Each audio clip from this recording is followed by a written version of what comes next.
बहुप्रतीक्षित दीघा गांव railway station का उद्घाटन आज प्रधानमंत्री नरेंद्र मोदी के हाथों वर्चुअली हुआ। इस लोकार्पण से पहले दीघा गांव रेलवे स्थानक को केंद्रीय मंत्री राव साहेब दानवे और पूर्व सांसद डॉक्टर संजीव नायक ने भेंट दी।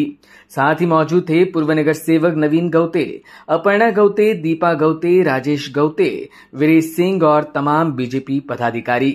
इस दौरान दानवे और संजीव नायक ने पहला टिकट भी लिया। राव साहेब दानवे और संजीव नायक ने इस लोकार्पण पर खुशी जताते हुए कहा कि आखिर कई सालों से दीघा वासियों ने इस पल का इंतजार किया था। मुंबईमध्ये येत आहेत आणि विविध प्रकारचे उद्घाटन आज त्यांच्या हस्ते होणार आहे। त्यापैकीच एक रेल्वे स्टेशन दीघा गाव हेही त्यांच्या हस्ते आज उद्घाटन होणार आहे। परंतु संजीवजी नाईक आमचे ज्येष्ठ सहकारी माजी खासदार यांनी हे जे दीघा गाव आहे, पूर्वी रेल्वेने या गावाचं नाव दीघा स्टेशन ठेवलं होतं, दिघे।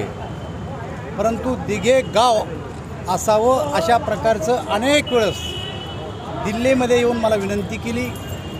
मला पाहिजे असलेले डॉक्युमेंट त्यांनी उपलब्ध करून दिले, राज्य सरकारची शिफारस त्यांनी उपलब्ध करून दिली आणि त्यानंतर ते गृहमंत्रालयाकडे जाऊन आणि नंतर रेल्वे बोर्डाकडे आलं आणि तुमच्या सगळ्यांच्या भावना लक्षात घेऊन आणि संजीव भाऊच्या आग्रहामुळं दिघेचं दिघे गाव अशा प्रकारचं आज रेल्वे स्टेशनचं नाव दिलं गेलं।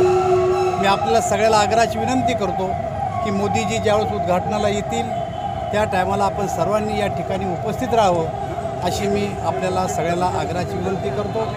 दिघे गाव हे जर का आज झालं नसतं तर मला असं वाटतं दिघे नावानंच हे स्टेशन ओळखलं गेलं असतं, तुमच्या भावनाची कदर केली गेली नसती।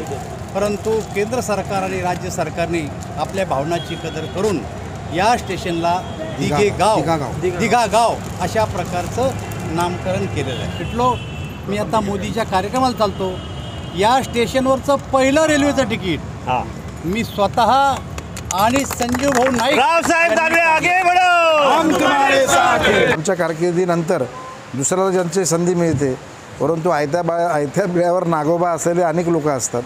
मला त्याच्यामध्ये जायचं नाही आहे। आज लोकांसाठी ही सेवा करण्याचा जो त्यावेळेस घेतलेला निर्णय योग्य होता आणि नवीन गौते यांच्या अपर्णा गौताई गौते, आमचे झंझाडजी, आमचे सर्व इथले डब्ल्यू असतील, हे सर्व लोकांनी त्यावेळेस मागणी केली होती की आम्हाला इथे स्टेशन पाहिजे। नाईक साहेबांनी अट्टास केला होता की कुठल्याही परिस्थितीत स्टेशन व्हायला पाहिजे। रावसाहेब दानवे साहेबांचा आम्ही खूप खूप धन्यवाद करतो। अश्विनी साहेब आमचे केंद्रीय मंत्री, त्यांचा धन्यवाद करतो की या अनुषंगानं हे स्टेशन पूर्ण झालेलं आहे।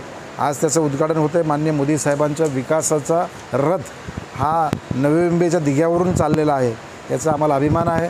आज दिघावासियांचं स्वप्न पूर्ण होतं आहे। भविष्यात या स्टेशनवरून लांब पल्ल्याच्या म्हणजे कल्याणलासुद्धा इथून गाडी जाणार आहे, म्हणजे भविष्यामध्ये इथून माणूस बसला तो त्याच्या गावाला पोहोचणार आहे। त्याच्यामुळे खूप मोठी सुविधा आहे। मी भारत सरकारचं, माननीय मोदी साहेबांचं आणि त्यांच्या सर्व टीमचं खूप खूप धन्यवाद करतो। निश्चितपणे या ठिकाणी शब्द पूर्ण होते।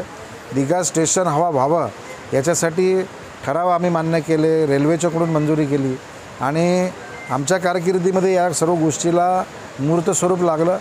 आज भले 10 वर्ष या ठिकाणी या विषयाची अंतिमतेसाठी लागले, आज याचं उद्घाटन होत्याचं समाधान आहे केलेल्या कार्याचं। पण अजून खेरणे बनकुळे स्टेशन अजून बाकी आहे। पुढच्या कारकिर्दीमध्ये खेरणे बनकुळे स्टेशन लवकरात लवकर करण्याचा आमचा प्रयत्न आहे। Bureau input, EW network.